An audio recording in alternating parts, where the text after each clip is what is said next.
Welcome to Restaurant Influencers presented by Entrepreneur. My name is Sean Walchef, founder of Cali BBQ and Cali BBQ Media. I want to give a special shout out to Toast, our primary technology partner, the sponsor of this show. They power our barbecue restaurants in San Diego. They power almost 80,000 other restaurants all over the United States to help them with their digital hospitality, so we can focus on doing incredible things in our business. It's a very difficult business, the restaurant business, but we're grateful for the opportunity to share the lessons and stories of so many incredible entrepreneurs all over the globe. In life, in the restaurant business, and in the new creator economy, we learn through lessons and stories. Today, we have Kareem, Mr. Bake Queeman. He is a James Beard award semifinalist for 2023. He has an incredible brand. You can follow him on Instagram at Mr. Bake Sweets. Kareem, welcome to the show. What's going on, Sean? Thanks for having me, man. Dude, super fired up to have you on the show, to learn your story. We're going to start with our favorite random question, which is, where in the world is your favorite stadium, stage, or venue? Where in the world?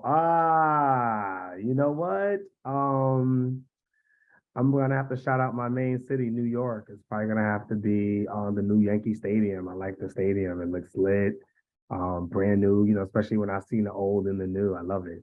Okay, we're going to go to Yankee Stadium and we're going to rent it out. I'm going to convince Entrepreneur Magazine, convince Toast, convince Atmosphere, convince a lot of our partners that we need to put on the greatest hospitality event that's ever been put on the planet. We're going to get people from all over the globe, people that listen to this show. We're going to get fired up. I'm going to put you on pitcher's mound with a mic. Say, Mr. Bake, I need your elevator pitch. Give me the 2-minute drill. Give me 2 minutes. Who are you and what do you do? We got raving fans ready to hear about your story. Go. Hello, everybody. My name is Kareem Queeman, affectionately known as Mr. Bake. I hail from Harlem, New York. I now reside in the Washington, D.C. area. I am the owner and operator of Mr. Bake Sweets, which is a production kitchen space hailing out of Riverdale, Maryland, where we service everybody throughout the states. I have also been featured on 7 syndicated shows and competitions. I've been a featured judge on Food Network, and I've also been a contestant as well as a talent on Food Network and Netflix. I am an advocate for I am an advocate for the LGBTQ plus community in and out of the kitchen. I advocate for the voiceless and to have ourselves shown and seen and say we've always been in the kitchen. And most currently, I am a James Beard semifinalist 2023, baby. That is who I am. And welcome. Mr. Bake, kicking it off. Thank you so much, Kareem. I love it. You got us all fired up. That's how you do it. Man. When did you find your voice? Ooh. That's a nice question. You should have prepped me for these. No prep. We don't. You got an incredible PR team, but we don't give them any insight to what I'm going to ask. That's how we get our audience gets the best stuff. All right. Honestly, I'm gonna tell you, I think I'm still finding my voice. I'm still trusting and learning to lean in more into that, and understanding and seeing my wealth and my wealth and my full potential. But I would probably say it started 7 years ago, when I lost my mom. I hit hard. I was depressed. I did everything, drugs and smoked and just wild out for a little bit. And I wanted to get recentered, and I got into therapy. So shout out to therapy. And I did that for 4 years straight. And that helped me come out of a depression. In that, I look back at my mom's funeral and how so many people said so many beautiful things about her, even though my mom and I had our own relationship. It reminded me of how do I want to be remembered when I leave this earth? You know what I mean? I asked myself, if I was to, leave this earth tomorrow, would I be happy with the life that I've lived? And my answer was no. So I started to really start changing what that meant and start speaking out more about that change, about going to therapy. And then that's when I found that passion, that purpose in my passion, which was to advocate for the unseen community, but the most visible and strong community. We are the LGBTQ is pretty much behind a lot of the industry, you know what I mean? Outside of the food industry, fashion, music, everything. And we weren't really being seen to me. I didn't see a lot of people that look like me, that I can identify and inspire to be. I had to look at, you know, your Carla Halls and Chef Carme's and a few other people to be like, I want to be like them. But what if there's a young Kareem out there saying, yo, look at Mr. Bake. I want to be just like him. When did you make your brand, Mr. Bake? Woo, all right. So real talk, I've been Mr. Bake since New York, since I was in high school. So I Who met did you, are you the self-proclaimed Mr. Bake or someone Mr. Bake no, no, you? no, no. So my best friend, my brother of mine, Jerome Williams, named me Mr. Bake. We first met. He found out I cooked. He loved this. He loved what I gave him. And he was like, "Yeah, I'm gonna call you Mr. Bake." So really, for a little while, everybody really was just calling me Bake. You know, and this is before the association with, you know, marijuana and stuff. Yep. But everybody was calling me Bake because we were all the same age. So yeah, so it stuck with me from high school. And I was like, you know what? I'm gonna just call myself, I'm gonna just like brand it, Mr. Bake. It flows, people love it, you know. So that's how it stuck.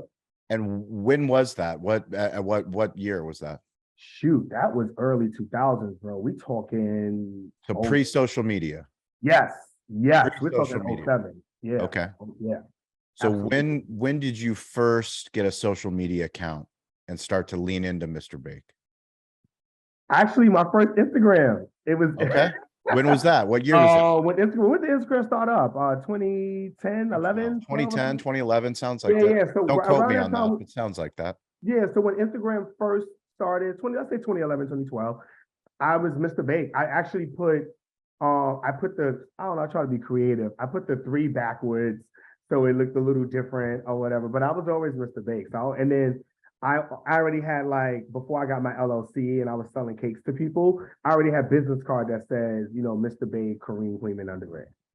I mean, I love that. And I'm so grateful to have you on the show and grateful to have conversations like this because I'm fortunate to have restaurant owners and potential restaurant owners reach out to me all the time. And they go, you know, how do you do it? What do you do? And I say, before you do any of that, start telling your story on the internet. You know, build a brand on the internet, build a community on the internet, start talking about the things that you want to build because you don't have to go and get tens of thousands, hundreds of thousands, millions of dollars to get into the game to see if you actually love what you're doing. You know, the fact that you started, you know, as an Instagram account, obviously you've always been baking. You know, Yes. you've been baking things. This was a passion of yours, but Yes. what we talk about on this show is what we call smartphone storytelling. You know, Okay. every business owner, anybody that's listening to this, we always want social media to be somebody else's job. And ultimately, it's our job, right? True. That's No true. one's going to come, like for me, no one was coming to tell our story. We were on the True. barbecue, we were cooking barbecue on the West Coast. We Uh-huh. thought if we built a great business, we had all these people that would come from all over San Diego to come eat our barbecue. No one came. I sent out press releases. People are like, we don't care. Ultimately, we went, okay, well, we need to learn what Web 2.0 is, what all these social media apps are. And we just start using audio, video, words, and images to tell our story. For you, when you look at your social media journey, when did you start to have the courage to start posting bad stuff so that you could eventually get to where you are now?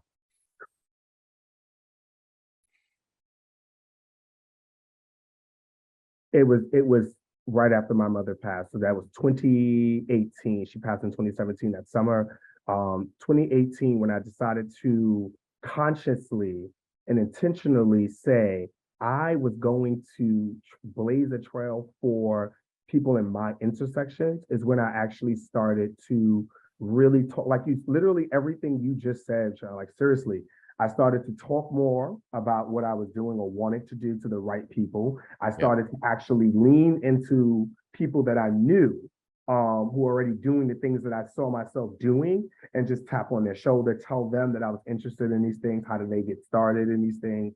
And honestly, I had met a guy, another Black entrepreneur. He was a wine. He made wine. And he said to me after an event we both did, he said, let me tell you something. He said, they will get into your story more than they will buy into your product. And I sat on that for a little while, Sean. I'm behold you. I sat on that for a while, and then it hit me 6, 7 months later. And I was like, right around the time I was starting to do the work, I was like, that's what he meant. Okay, because I got to realize I don't even cater to everybody's dietary needs right now, right? Yes. So there's going to be people who don't eat my stuff, but Yep. love what I'm doing. And that's what I started to be voiceful about it. Very more, I had to be ignorant about it. If you gave me an opportunity to talk, I made sure I said something. It's amazing to me, just thinking of all the stories and lessons that I've heard. And, Matt Plapp is an incredible digital marketer. We've had him on this show, and he shared a story of when he was talking to Guy Fieri, and he was talking to Guy Fieri about business owners, restaurant owners telling their story. And what Guy related to him was the music sounds different when you know the journey that the band has been on. And the food tastes different when you know the story of the entrepreneur. Yes. Yeah. It takes the courage. The crazy thing for me is that when we think of the creator economy, we think of a YouTuber that's really good at building a YouTube audience, or a TikToker or an Instagram influencer. We don't realize that business owners, entrepreneurs, creators, bakers, barbecuers, people that can make incredible sushi or acai or whatever you do, we do that in real life really well. We just don't tell the story to the internet very well. Yes. And that's where the huge opportunity is, where you say, where did you find your voice? You've always had your voice. Yeah. But going through therapy, and I appreciate you sharing the therapy, because therapy is something that means so much to me. And especially here on this show, we talk to hospitality leaders all over the globe. Hospitality leaders, we are phenomenal at taking care of people, making magical moments with strangers, making strangers our friends. Absolutely. We are not good at taking care of ourselves. Absolutely. We give. Can I say something to that, Sean? Please. I want to let you know, during this journey, I definitely had to do a lot of inward work on myself. And you have to find peace. You have to find a peaceful place in any space that you're in. If it's only 5 minutes that you can get in that space, if it's the bathroom, if it's your work office, somewhere, and sit with yourself and listen to yourself. And then like you said, be courageous enough to actually do the work of saying, you know what, I'm going to go talk to somebody else who doesn't know my life. Like, you know what, absolutely, I'm going to go the opposite way because I've been doing this for so long and it hasn't been working for a lot of people who are in business, you know what I mean? And COVID showed us a lot of that, in terms of you have to be ready for the unknown. And that's where the pivoting became so popular. You know what I mean? Yes. We already know as entrepreneurs, if you really out there trying to make your joint pop, you are always learning how to pivot. Always. And you're always all in. You don't care. There's no other choice. You always like, what? I got to, like, if you really out here really trying to sell whatever product that you're trying to sell, and for us, it's our love and passion on a plate. You know what I mean? Like, we're trying to sell that to you and tell you this is the bomb and we do this great.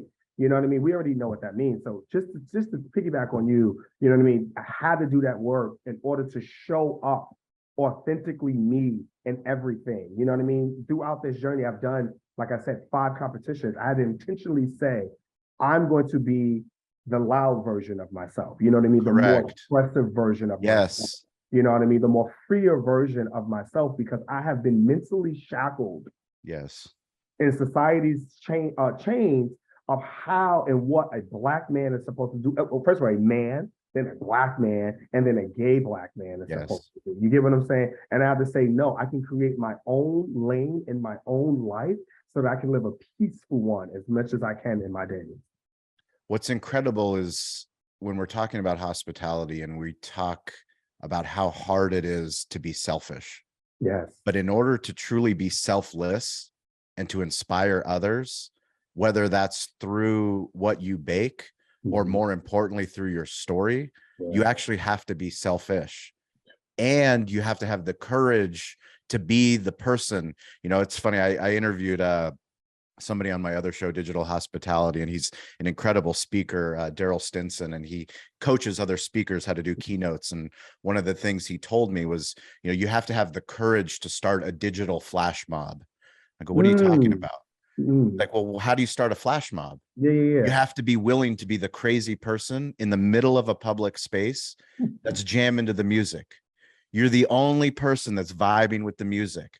And all of a sudden, all you need is one other person that starts vibing to the same music, to your truth, to who you are. Yes. And once you do that, all of a sudden you realize other people start dancing. But Yeah. the courage it takes to stand up when you hear the music that you think no one else hears. Mm-hmm. Mm-hmm. Can you It's hard talk work. about once you started recruiting others, once you started, your digital flash mob, once you started getting people to buy in and you're posting on Instagram and they're like, yes, Kareem, please, yes, more, more, more. Oh my God, that journey has been wild. Because like I said, it literally just started with a lot of it started with the shows. Getting, my first Food Network appearance. And then people just seeing, they was like, How yo, did y'all you get it? How did you get the first one? ha. Okay, let me tell people, it pays to be nice. You know what I mean? Yeah, right.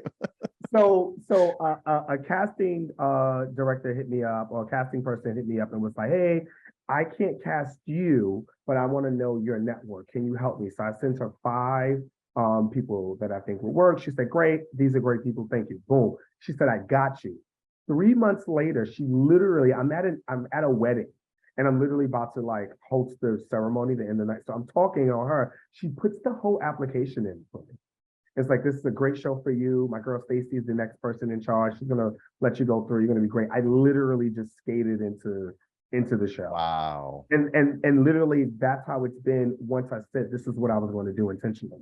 You know what I Yes. mean? When I actively started to say, I am going to be this person. And it took a while, because throughout the journey, you talked about how was it gathering your people. It took a while because sometimes people would say things and see things that I truly didn't fully see yet. So a lot of it, I haven't worked through imposter syndrome, you know what I mean? Yep. During that process, working through imposter syndrome during that process.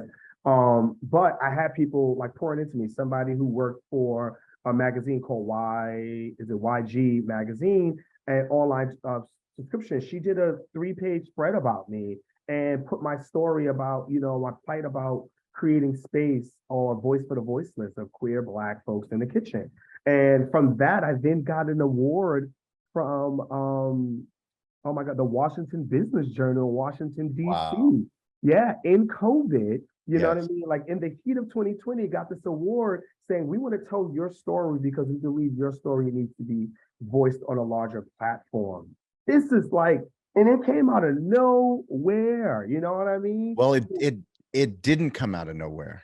That's how I felt at the time. You put yourself in position to be there, and you leaned into your truth. You did the work, you did the therapy to figure out that, back to what you said, is be nice. But like, you were leading with your heart and leading with empathy and Yeah. saying, hey, I've got a network of people that I will put you in touch with. And the thing I tell business owners and people that listen to the show all the time is, when you have the courage to share your story online using audio, video, words, and images, like, remove the logo. Stop thinking like, oh, I don't like TikTok or I don't like Facebook. Like, all it is a logo. Remove the logo. It's an internet playground. That's where you can meet people. They can hear your truth. They can vibe with you. They can buy into who you are and what you do. And when you do that, you have no idea who's watching. Very You true. have no idea the next investor in your business, the next landlord, the next opportunity to get on Food Network, the next opportunity to do things that you've never thought were possible. Very true. Very true. I'm hosting a show on entrepreneur.com only because I have the courage to look stupid, sound stupid, make a bunch of really bad podcasts that nobody was listening to eventually to get to a place where I can meet incredible people like you that are changing the world. Nah, you're right. You're right. Thank you for that, man. I appreciate that, Jim. Thank you. So for those that are listening and they're inspired, we always, my grandfather, he taught me to stay curious, to get involved, and to ask for help. Curious people want to level up. They want to improve themselves. They read books, they listen to podcasts, watch YouTube videos, but they can't just do that. You actually have to do the work. You have to be willing to fail. Yeah. And a lot of people don't like to fail, especially leaders. Yeah. We don't like to look stupid. We don't like to sound stupid. You got to go and put the work in. But then finally, you have to ask for help. Are you good at asking for help? Absolutely. Absolutely. How did you learn how to ask for help? Through all those steps you just said, bro. Like, to be honest with you, I was doing the internal work on unlearning things, learning new things, and learning to love who I am. All of that. You get what I'm Yes, saying? I get it. Started that journey, bro. when you got, one thing, get to the next level. When I got to the level of, one, I can't do this by myself, was literally, I said, I need to start building a team. The only way that I'm actually going to scale my business up is I have to get employees, and then I also have to build a team. Yeah. Because now I know I want to be on TV, and I want to, just be a sought out chef. If I'm going to do that, you have to have lawyers, accountants, you have to have people in place, you have to build relationships. And that's what I started doing. And I said, I didn't want to go into these things just saying, I want to hire you because you're the best in town. No, I want to work on this, massage this relationship. So yeah, I'll talk to you today. Let's meet up and let's have drinks to do lunch, taste my product. You have to taste my product. You have to watch me on TV. You have to feel that, this is somebody I can represent fully. And I had to grow with that type of person, with those type of people. And I had to learn that when you ask, like, when did I started to be okay with saying, ask for help? I had to learn that I couldn't do it by myself, man. And that happened 2019 into 2020. I realized, like, I have to start asking people for help. Where can people enjoy your incredible food? Where can they get some Mr. Bake? You can actually go to our website, MrBakeSweets.com. I have 4 flavors. We do cake in the jars, so 8-ounce cake in the jar, serving for 2. And you can also visit us if you are in the DC, Maryland area. We are in Riverdale, Maryland, a part of a food hall called Le Fontaine. Very cool. Bring me back to day one opening. Yo, can I bring you back before the day one? Because this is powerful. Absolutely. Bring me. This is a journey show. I bet. So in 2021, January, my friend sends me an email, a news article about a food hall coming. He said, you should reach out to the management company and pitch yourself. I said, you know what? You're great. I'm in a book club, and we were reading How to Win Friends and Influence People. I forgot the author name, but we was reading that book. And in that, at a particular chapter we had just finished reading, it was saying how you should pitch yourself, or how a lady had pitched herself for a job she really wanted. And she just bullet point all her great attributes of how she would be great to the asset to the company, how her ethics and merits work with the company. So it just looked like a win-win. So I did the same approach. I said, hey, my name is Mr. Bake, Kareem Queeman. I've been baking. I'm a professional baker who's a baker for X, Y, and Z. I've been featured on these shows already. And I am a blah, blah, blah, blah, Black queer baker. And I think that I am somebody who you need in your food hall.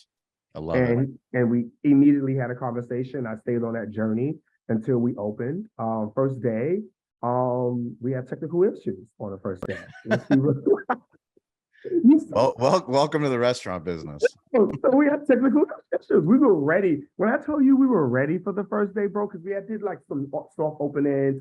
They did a lot of kind of like press release. So we had given out product and stuff, like the vendors had given out product, talk to people. I'm over here smooching and doing my thing, working the craft. Yeah. Cool. So I made all this product, getting ready, revved up. Me and my team, there's only 2 of us. I opened the store. I opened the store, 2 people. I know, yeah. 2 people. And we're like, oh, we're going to do this. And technical issues. And we opened half the day, but the rest of the week and the whole What happened with the technical issues? What were they?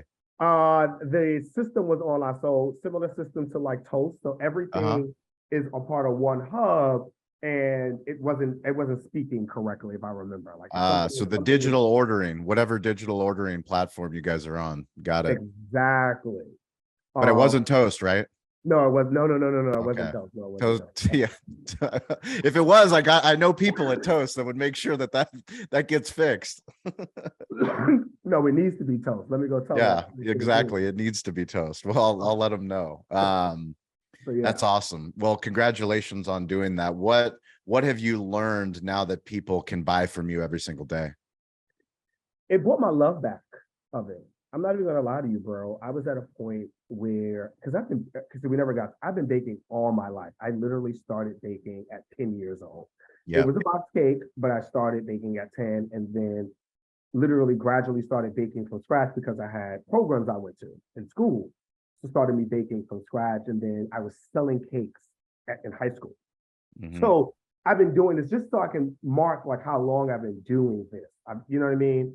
And I found when I started to find my voice, I was finding a new love and passion in doing food media. So TV, demos, things of that nature. And I was like, I think I want to start moving towards this now and kind of, letting that do its thing, and just understand. I lost my mom she was 50 years old. Yeah. So losing my mom at a young age, at her young age, I was just like, you know what? I want my next half of my life to be so much different because honestly, I'm a man. I have up to what, 60, 65, if I even Come make it. on, you got to go longer. I know, and I want to, right? And I feel Yes. that I am, but just to Yes. be honest, on average, you know what I mean? Yep. So that's the conversation. I had to have that real conversation with myself and It's say, well, hard to be honest. Yeah. you get what I'm saying? For So sure. Oh I yeah, I had to get it. do that work. So then being in a space, man, the staff or working with my team, my staff member, my team member, I call them my team. You know what I mean? They're not even not my staff. You're not Yep. employees. You're my team. Yep. Working closely with my team and developing them Yes. brought a new passion into it. And then hearing people tell me that the product was really good and hearing always constant. I got my first food critic review, local food critic review, and I was like, yo, I didn't even know she was tasting the food. And Right. I love that. And I was like, I knew the product was good. I know people in my community, my small network were telling me it was good, but now I was reaching new people, you know what I mean? And I just love it. I loved it. It made me like really just fall back in love with baking all over again. I was literally living my childhood dream. It's amazing. Yeah. So the people that are listening to this show that have businesses, and the reason we started this show was to hopefully inspire people to not just wait for legacy media, TV and radio and magazines to come and write stories, but to start telling their own stories using the internet. But when we watch TV, local TV, national TV, you tend to see the same personalities showing up. And I know as a restaurant owner early on, I was like, why is this guy always on TV? And now I'm literally that guy that's always on local TV. So I try to give back as much as I can for all of my friends that are watching, or somebody that might be a friend that's like, dude, I'm like, how do you do it? I know for you, now that you've been in so many different opportunities, I'm sure people in your network go, what's the secret? Yes. Tell us the secret to getting more media placement. I told you when I first started, you have to be nice. I like, honestly, no, come in Yes. happy. Literally, whatever you going through at home, at your restaurant or your business or whatever, leave that at the door. Literally come in intentionally saying, I'm going to leave an impression. That has what got me where I'm at today. Yes. And I say this to you, I'm not lying to you. I move with intentionality in everything I do. I sit and I observe and I piece together as much as I can do. I'm a strategist Yes. by heart. I live by my life. I literally do that. So people who don't have that energy, go in, just say, take a deep breath, exhale, walk in. Hey, good morning, good day. People love when you make them feel seen, when Yes. you compliment somebody, you know what I mean? Always goes a long way. Smooch a little bit, but then also when you show up, know what you're talking about, be prepared, be on time. They're looking at all of these things. You know what I mean? And then when you leave, you get contacts. Hey, can I get your email? Can I get your number? Not just their Instagram, but their direct numbers and their direct emails. Because if you have programs or projects or things that you just want to amplify the voice on, you have that connection. You could try to pitch your story if you don't have the money for a PR to do it for you. You can do. I was my own PR. My PR did not get me on my Food Network shows and my Netflix shows and my Food Network Canada. Amazing. I did that myself. Yes. That was me. I Googled, interviewed, didn't get it, got it. Correct. So just want to let people know it's not easy. You know what I mean? Literally, think of how a baby goes into running. A child grows into running. They started crawling. Yes. Crawl. It is okay to be on Correct. all fours. It's okay to ask for help. And then when you get up and you start walking, great. Then you can start running. Then you can start soaring. You know what I mean? So just please, little by little, and like I say, I know you got a whole list of questions, but I have to say this is on my heart. No, you speak. When you are a face with another adversity, or when you are faced with another opportunity, or you want to go for something and you start to doubt yourself, I want everybody to remind themselves, how do they get to where they are today? You graduated when you didn't think you was going to graduate. You raised that child with a single parent. You opened that business with only $20,000. You know what I mean? You started that catering company out of your grandmother's basement. You know what I mean? You lived in your car for a year, and now you just got to remember, you already accomplished so much by standing and listening Yes. or being here today. Do not forget your power in that. So if you could have did those things that you thought once were too large mountains to climb, think about pull that same energy into this new adventure. You know, it's so powerful. Yesterday, I was up at Spark LA. It's an event that Toast just put on the West Coast, up at West Hollywood. Beautiful hotel, London, 200 restaurant operators over there learning. They had the CFO, Elena Gomez. She was up on stage, and she showed a picture of Toast where it started in a basement in Boston. Literally a mom's basement in Boston. And they're sitting there saying, like, this is where we were, this is where we've been in 10 years. And I was fortunate to get called up on stage, and they're like, you know, what can Toast do? And for me, having interviews like this, that Toast sponsors this show, I go, you know, look at this room here. Eventually, in 5 years from now, in 10 years from now, this room, we're going to need to be in Dodger Stadium. We're going to need to be in the old Staples Center, the new crypto arena. Like, it's going to be full with content creators, with hospitality professionals, with bakers, with restaurant owners, with pit masters, with people that are into digital hospitality all over the globe. And we're going to look back and go, look at how far we've come. You know, I heard a quote the other day that I keep repeating because it's just so applicable to life, which is, stop praying for as fast as possible and start praying for as long as it takes. Yes. Yes. Ooh, let me tell you something. The prize is not and when you get to the end, or it's the prizes are in the journey. Yep. I learned that 2-3 years ago. Oh, that's a powerful quote, because people don't even know what that really means. That really means enjoy creating, enjoy failing. Failure. Yes. Failure, if looked at properly, is a way to get to success. Because Correct. you have X'd off one way that is not possible. So that probability won't happen. Let's go on to another.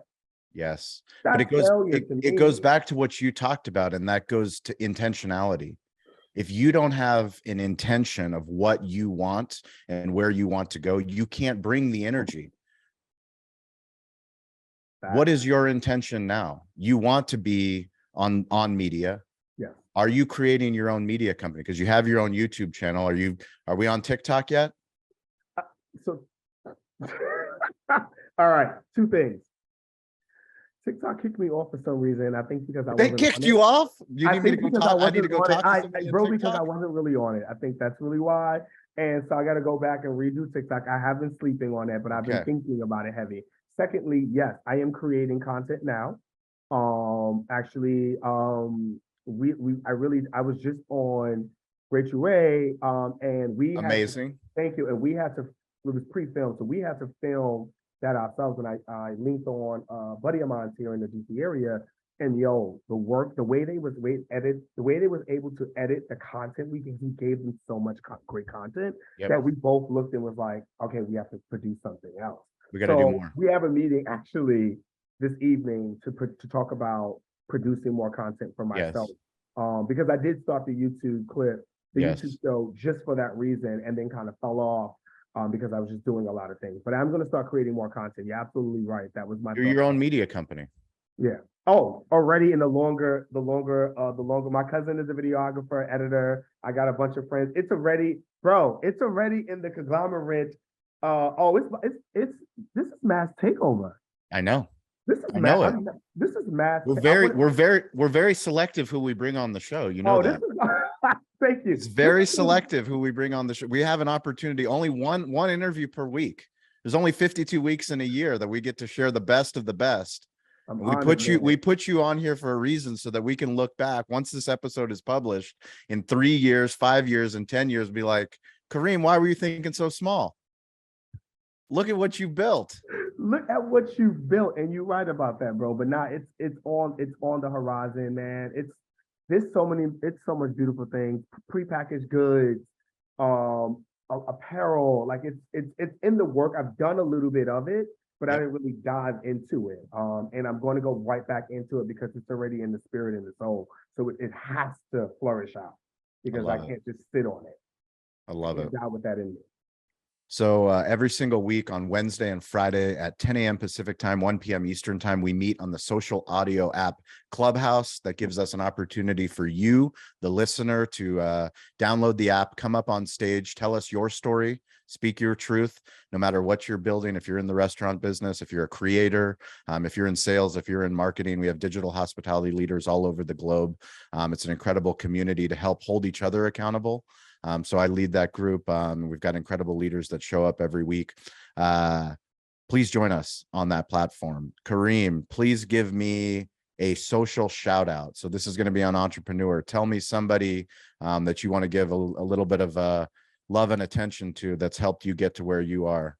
Go for it. Mike is yours. Oh shoot. Yeah, I know. I'm making you call somebody out. And that and everyone else will be like, hey, what happened to me? To me, yo, okay, that's heavy, bro. Everybody had a hand in this, man. I want to give Somebody people, recently. Someone yeah, recently. Give me somebody recent.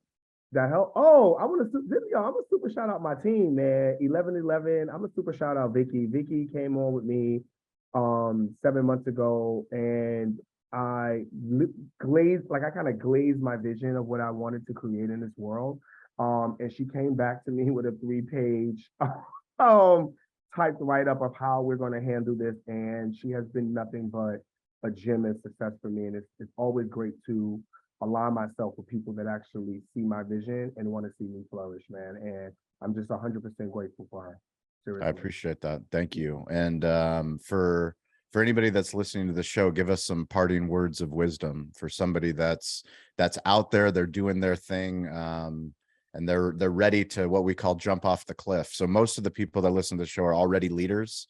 Mhm. What we hope to encourage them to do, inspire them to do, is to know that social media isn't someone else's job. It's your job. You listening. That's wherever you're listening to this. Hopefully something resonated that Kareem said that made you go, okay, today's the day that I'm going to start. And when I start, it's going to have to be a consistent, persistent pursuit. Every single day, I got to get better at telling my story. Well, what kind of wisdom do you have to share with them? I mean, shoot. All right, all right, all right, all right, all right. Let me see what I got for y'all today. I would probably tell y'all, listen, I said this a little bit earlier. You don't have to look at the dream as the bigger picture, but then take that big picture and break it up to 1,000 little pieces like a puzzle, and piece by pieces, one foot in front of the other. Because sometimes I know it can be overwhelming, but you got this. And like I said, literally just one foot in front of the other, and grab on to the left and the right and behind you when you need some support, because you're going to need it, because you can't do it by yourself. I love it. Kareem, what's the best place for people to connect with you, to buy your goods? Drop them. Let them know. Yo, you guys can hit me up at Mr. Bake, sweets.com, and as well as Mr. Bake on IG, Mr. Bake Sweets on Twitter, and soon to be Mr. Bake Sweets on We're gonna put the link when this episode publishes. There'll be a link to Mr. Bake Sweets on TikTok, whatever handle he has, and his YouTube account and his LinkedIn account, all of Yes, them, yes, yes, yes. all the digital I forgot, playground. yeah, I got a LinkedIn, Kareem That's Queeman, and I got a yeah. YouTube, Baking with Mr. Bake. We definitely will be hitting up with some more Now content we're this year. talking. Now we're talking. If you guys want to connect with me, it's at Sean P. Walchef, ShawnPWalchef. I am weirdly available. We care about this show. We care about your journey. We care about your story. Please share this with somebody that needs to hear it, that needs to be inspired. Your story matters. We would love to connect with you guys. Please reach out. Hit up Kareem. Thank you for your time. Whenever you're on the West Coast, that goes for anybody listening to the show. Please hit me up if you make it to San Diego. We'll make some content at the smokehouse. And if you're in Kareem's neck of the woods, please, or if you just want some sweets, order it online. Yeah. Please support. We appreciate you guys. Thanks for listening to the show. Thank you to Toast. We will catch you all next week. Thank you. Thank you, Sean. I appreciate everybody. And a special thank you to our title sponsor, Toast. Toast is the primary technology partner that we use at our restaurant, Cali Barbecue. It is also the primary technology partner that so many of the guests have shared with us on this show. People like Sam the Cooking Guy, Stacy Poonkinney, Jeff Alexander. So many times the guests tell us that they're using Toast when we didn't even know that going into the interview. That is why we are so grateful that they sponsor this show. We want you to win. You that listen to this show, we want you to improve your digital hospitality. Toast is built for restaurants and it's built for you. Toast is the restaurant-first platform that's built for your needs, whatever your size, concept, or ambitions. Improve your bottom line with a customizable platform that's easy to learn, use, and grow with. And it meets you where you are with all the right tools for your price point.